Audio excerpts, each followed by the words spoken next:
हरियारी को दहूं, सिद्धि को न मने करे, सिद्ध पदे को जाऊं। पंच परमेष्ठी भगवान की जय। 1008 श्री शांतिनाथ भगवान की जय। परम पूज्य आचार्य श्री आदि सागर महाराज की, आचार्य श्री महावीर कीर्ति महाराज की, आचार्य श्री विमल सागर महाराज की, आचार्य श्री तप सम्राट सन्मति सागर महाराज की, आचार्य गुरु सुंदर सागर महाराज की, अहिंसा में विश्व धर्म की, दिनवाणी माता की जय। जलधर सुचारी रस श्रीमती माता की जय। लाल संत की जय। सूरज जितना तपता है उतना ही सोने में निखार आता है। मेहंदी जितनी पिसती है उतना ही हाथों पर रंग उसका बिखर जाता है।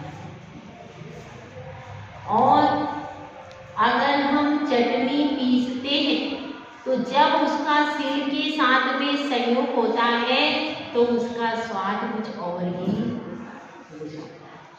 इसी प्रकार से इस जीवन में मनुष्य पर्याय मिली है, उस मनुष्य पर्याय का यदि जिन कुल के साथ में संयोग हो जाता है तो वह भी जीव हमेशा उत्थान के पथ पर अग्रसर होता है। इतना अग्रसर होता है कि वह परमात्मा तक बन जाता है। बंधु, हमारी चर्चा चल रही है सप्त व्यसन के त्याग की। 7 व्यसन होते हैं। कौन कौन से होते हैं? हाँ विमला जी बताइए। हाँ बता दो। जुआ खेलना, चोरी करना, मांस खाना, मद्यपान करना, शिकार करना, परस्त्री गमन करना, व्यसनगमन करना। ये क्या होते हैं? 7 व्यसन होते हैं। और इन 7 व्यसनों का सेवन करने से क्या फायदा होता है? सप्त व्यसनों का सेवन करने से अगर उस जीव ने दीक्षा नहीं ली है और प्रतिदिन इनका सेवन करता है तो क्या स्थिति बनेगी? नरक में ही जाएगा। और अगर वो सप्त व्यसनी है लेकिन अंत में दीक्षा ले लेता है तो वह मोक्ष भी जा। क्यों? क्योंकि अंजन चोर सप्त व्यसनी था, कि नहीं? फिर भी वह सुधर गया। उसने अपने सारे पापों का पहले प्रायश्चित किया गुरु के पास जाकर। उसके बाद क्योंकि कोई भी आप दीक्षा लेता है उसके पहले वह गुरु से अपनी पूरी आलोचना कहता है और फिर गुरुदेव उसको क्या देते हैं? प्रायश्चित देते हैं। उसके बाद ही दीक्षा होती है, उसके पहले दीक्षा नहीं होती। और जब समाधि करते हैं तब भी पहले सारे दीक्षा से लेकर के समाधि तक और पूर्व के जीवन काल के भी जो नहीं कहे गए, ऐसे जन्म से लेकर के जितने जितने उसको याद है, पूर्व भव के भी कोई हो सकते, जितने जितने उसको याद है सारे दोषों को समाधि के समय कहता है। फिर गुरुदेव उनका सबका प्रायश्चित देते हैं। उसके बाद समाधि होती है। ये सिस्टम है, आपको बता। तो इसलिए ये मत समझना अरे वो तो सप्त व्यसनी था उसका कैसे मोक्ष हो गया। उसने प्रायश्चित किया है गुरु के पास में। और कोई भी पाप दोष है तो उसकी 4 प्रकार से शुद्धि हो जाती है। पहले आलोचना करेगा और पहले निंदा करेगा, गर्हा करेगा, आलोचना करेगा, आलोचना सहित प्रतिक्रमण करेगा और उसके बाद प्रायश्चित करेगा। ये 4 में 25% पाप नष्ट हो जाता है और अंततः पूरा खत्म। ये प्रोसीजर है। तो अगर इस प्रोसीजर को कोई फॉलो करता है, क्योंकि दीक्षा सबसे बड़ा प्रायश्चित होता है। जीवन भर के लिए एक समय भोजन, एक समय चलना, एक पैदल चलना, केश लोच करना, और कितनी उसमें 28 मूल गुण पालन करना सरल खेल है? कठिन काम है। सारा, इसलिए सबसे बड़ा प्रायश्चित क्या है? दीक्षा लेना। वो भी उस प्रायश्चित में गर्वित हो जाए, क्योंकि आपको 1-2 दिन का खेल नहीं है, जीवन भर उन 28 मूल गुणों को पालन करना ही है, उसमें कोई छूट नहीं है। और 32 अंतराय 40 दोष टाल करके ही एक समय भोजन। इसलिए ये मत सोचना कि वह चोर था, वह ऐसा था, जब उसने प्रायश्चित कर लिया तो वह शुद्ध हो गया और इसीलिए वह कर्मों का क्षय होने से मोक्ष गया, नहीं तो मोक्ष कैसे जाता है। ठीक है, तो अपनी चर्चा चल रही है कि बेसिक में अपने को सप्त व्यसनों में से किसी का भी सेवन नहीं करना चाहिए। तो अब अपनी बात कहाँ चलेगी? मद्य यानी शराब पीना। यह क्या है? सप्त व्यसनों में आता है। और शराब पीने के कारण क्या फायदा होता है? घर परिवार पूरे उजड़ जाते हैं और वह व्यक्ति, उसका स्वयं के भी फेफड़े खराब हो जाते हैं, स्वयं के भी फेफड़े खराब हो जाते हैं और उसका परिवार, क्योंकि उसको लत लग जाती है, तो कितना भी संपत्ति हो वह सारी संपत्ति स्वाहा हो जाती है शराब पीने के कारण। तो शराब पीने के कारण सबसे ज्यादा दुख किसने उठाया? यादवों ने।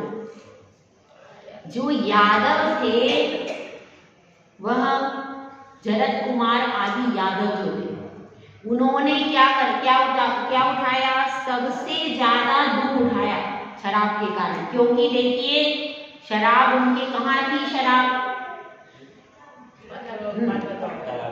जैसे ही पता चला द्वारिका में नेमिनाथ भगवान के समोसरण में कि मद्यपान के कारण द्वारिका जलेगी, तो उन्होंने क्या किया? पूरी द्वारिका से सारी शराब उठा करके नगर के बाहर जंगलों में फिकवा दी। अब वह जंगलों में फिकवाई तो कहाँ फेंकी? उन्होंने तालाबों आदि में वह शराब फेंक दी। अब जब शराब तालाबों में फेंकी तो यादव वंशी कुमार वहां पर जंगल में आए और प्यास से व्याकुल होकर के उसी पानी को पी लिया जिसमें शराब फेंक दी गई थी। तो इसके कारण क्या स्थिति बनी? इसके कारण वहीं पर तुरंत ही द्विपायन मुनि भी आ गए कि उन्होंने समझा कि 12 वर्ष बीत गए, जबकि वो अधिक मास था, तो 12 वर्ष पूरे नहीं हुए, तो वे भी आ गए, दोनों का संयोग हो गया। अशुभ वस्तु का जब संयोग हो जाता है तो बड़े से बड़ा अशुभ कार्य होने में देर, और शुभ कार्य से मोक्ष तक हो जाता है, स्वर्ग तक, और अशुभ कार्य से क्या होता है? अशुभ से अशुभ। उसके कारण ही उन्होंने मुनिराज पर उत्सर्ग किया और फिर उसके कारण ही मुनिराज के बारे में 2 प्रकार की घटनाएं आती हैं कि एक घटना में तो वे उनका मरण हो गया, समाधि मरण हुआ और वे अग्नि कुमार नामक देव बन गए। और अग्नि कुमार देव ने आकर के पूरी द्वारिका को, दूसरा प्रसंग है कि उनके बाएं हाथ से पुतला निकला बिलाव के आकार का और उसने समूची द्वारिका को, और बाद में मुनि को भी 2 प्रकार के कथन आते हैं। एक हरिवंश पुराण में आता है और एक पांडव पुराण आदि में आता है। ठीक है, अपने लिए दोनों माने क्योंकि अपन केवली, ठीक है। तो अब यह बात चल रही इस प्रकार से शराब पीने से। शराब में और क्या क्या चीजें आती है? मध्य में गुटखा खाना, तंबाकू पीना, बीड़ी, सिगरेट, गांजा, अफीम, चरस, इसमें ये सब किसमें आएगा? सब यह मादक पदार्थ मध्य के अंतर्गत ही आएगा। आजकल उस शराब, पहले तो एक शराब ही नाम होता था, अब इसके नाना प्रकार के नाम रख दिए गए, है कि नहीं? नाम इसके पहले ये स्मेक वगैरह पहले नहीं सुनते थे, ये तो अब ज्यादा चल गया। तो ये सब चीजें जो आजकल चल रही हैं, ये सब चीजें भी उसी के अंतर्गत आती है। जितनी भी नशीली वस्तु, चाहे भांग ही क्यों ना, जिस भी नशीली वस्तु को को पीने से हमारा मस्तक चकरा जाता है, सुध बुध खो जाती है और शरीर और फेफड़ों को नुकसान होता है, तलब लगती है। वो सब चीजें हमारे लिए फायदेमंद है कि नुकसानदेह? गुटखा खाने से कौन सा फायदा होता है? मुंह का कैंसर होता है, लंग्स का कैंसर होता है, और क्या क्या होता है, और बहुत सारी बीमारियां उस गुटखे के खाने से हो जाती। इसीलिए गुटखा कभी भी नहीं खाना चाहिए। और क्या बताया था, एक बार कहीं पर न्यूज आई थी, किसी महाराज ने बताया था कि एक बार ऐसा हुआ कि शरीर फैक्ट्री से बहुत सारा मल बाहर निकला, कहीं से निकला होगा, जो नगर का कूड़ा होता था वो वहां पर आ जाता था। तो अब किसी व्यक्ति ने उसको किसी बायोकेमिकल प्रोसेस से बिल्कुल वाइट कर दिया और वाइट करके उसको शुद्ध करके पाउच में खुशबूदार पदार्थ डाल दिए गए और उसको पाउच में पैक करके क्या बनाया? गुटखा, गुटखा क्या बनाया? गुटखा बनाया। समझ में आ गया?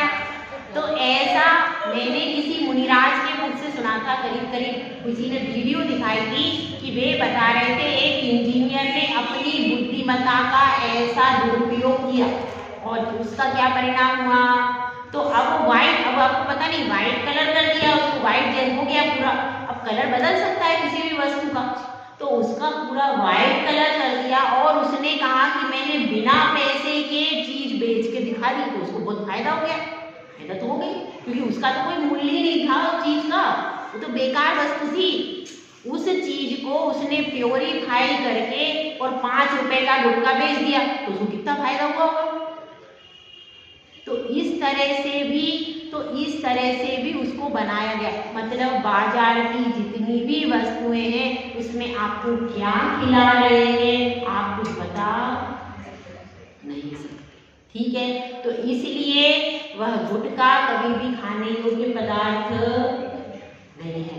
अपन जैन है, अपने तो नशीली वस्तु का पहले ही त्याग होना चाहिए और जो अभिषेक करते हैं उनको मद्यपान नहीं करना चाहिए। ध्यान रखना, अपन इतने पवित्र भगवान को छू रहे और इतनी अशुद्ध वस्तु अपने अंदर डाल रहे, सब उचित है?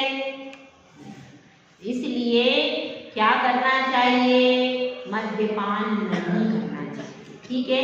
और जुआ, चोरी, मांस, मद्य, तीसरा है वेश्यागृह और परस्त्री सेवन और शिकार तो खैर कोई करता नहीं, वो तो बहुत रेयर में कोई बहुत ही धनाढ्य व्यक्ति करा, जैनियों में तो कोई नहीं करता शिकार, वो तो मुझे मालूम। तो 2 चीजें हैं, एक तो ये चीज है, तो आप सामान्य रूप से तो ऐसा काम नहीं करना वेश्यागृह। इसमें कौन प्रसिद्ध हुआ है? इसमें प्रसिद्ध हुए हैं कौन? 4 लोग जिनकी इतने करोड़ दीनार की संपत्ति, और वह दीनार की संपत्ति उसने ले ली, उसकी माँ ने, मदन सेना पूरी संपत्ति उस वेश्या की माँ ने ले ली और उसको कुछ भी पता नहीं चला। पूरी संपत्ति भी ले ली और फिर उसको मल के स्थान पर छोड़ दिया, फेंक दिया।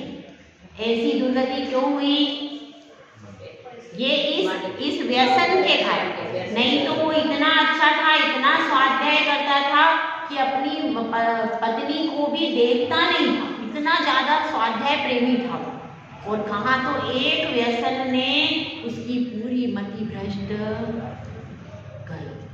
तो एक भी व्यसन होता है तो पूरे जीवन को बर्बाद कर देता। पूरा धन भी चला गया, सम्मान भी चला गया उसका। पहले बहुत सम्मानित प्रतिष्ठित व्यक्ति था, ये सम्मान भी चला जाता है। इन व्यसनों को करने से क्या क्या होता है? आपका समाज में प्रतिष्ठा चली जाती है, सम्मान सबसे पहले जाता है, क्योंकि व्यसनी लोगों से कोई भी बात करना पसंद, व्यसनी ही व्यसनी से बात करेगा। अच्छे और गुणग्राही लोग कभी भी आपके पास बैठना पसंद नहीं करते। तो दूसरा क्या होता है? आपका पैसा बर्बाद हो जाता है। व्यसनों के कारण बहुत बड़ी बड़ी संपत्ति भी स्वाहा क्षण मात्र में हो जाती है। तीसरी चीज क्या है, आपके शरीर में भयंकर भयंकर रोग अपने आप हो जाते हैं, कोई चीज करने की जरूरत, और पूरा पैसा जो बचता भी है तो बीमारी में रोग की उत्पन्न होने के कारण स्वाहा। ठीक है।